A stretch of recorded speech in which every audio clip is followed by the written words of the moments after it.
ஹரே கிருஷ்ணா.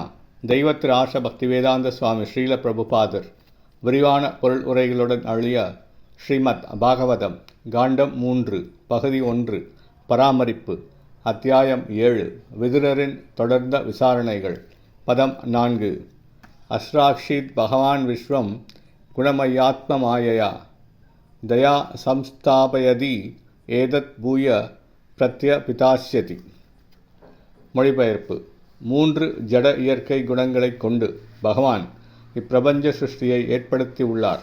அக்குணங்களினால் அவர் சிருஷ்டியை பராமரித்து பிறகு மீண்டும் மீண்டும் அதை அழிக்கிறார். பொருளுரை. பகவானுடன் ஒன்றாகிவிட வேண்டும் என்ற மாயையான எண்ணத்தில் ஆழ்ந்துள்ள ஜீவராசிகளுக்காக இப்பிரபஞ்சம் பகவானால் படைக்கப்பட்டுள்ளது. இத்தகைய பந்தப்பட்ட ஆத்மாக்களை மேலும் குழப்பமடைய செய்வதற்காகவே 3 இயற்கை குணங்கள் உள்ளன. மாயாசக்தியினால் குழப்பமடைந்துள்ள பந்தப்பட்ட ஜீவராசி தான் ஒரு ஆன்மீக ஆத்மா என்பதை மறந்து தன்னை பௌதிக சிருஷ்டியின் ஒரு பகுதியாக கருதுகிறான். இவ்வாறாக ஒவ்வொரு பிறவியிலும் பௌதிக செயல்களில் அவன் சிக்கிக்கொள்கிறான். இந்த ஜட உலகம் பகவானுக்காக உள்ளது அல்ல.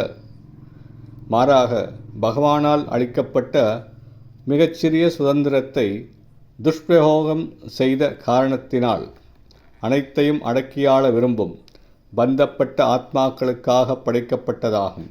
இவ்வாறாக பந்தப்பட்ட ஆத்மாக்கள் முடிவற்ற பிறவிச் சக்கரத்தில் சிக்கிக்கொள்கின்றனர். ஹரே கிருஷ்ணா.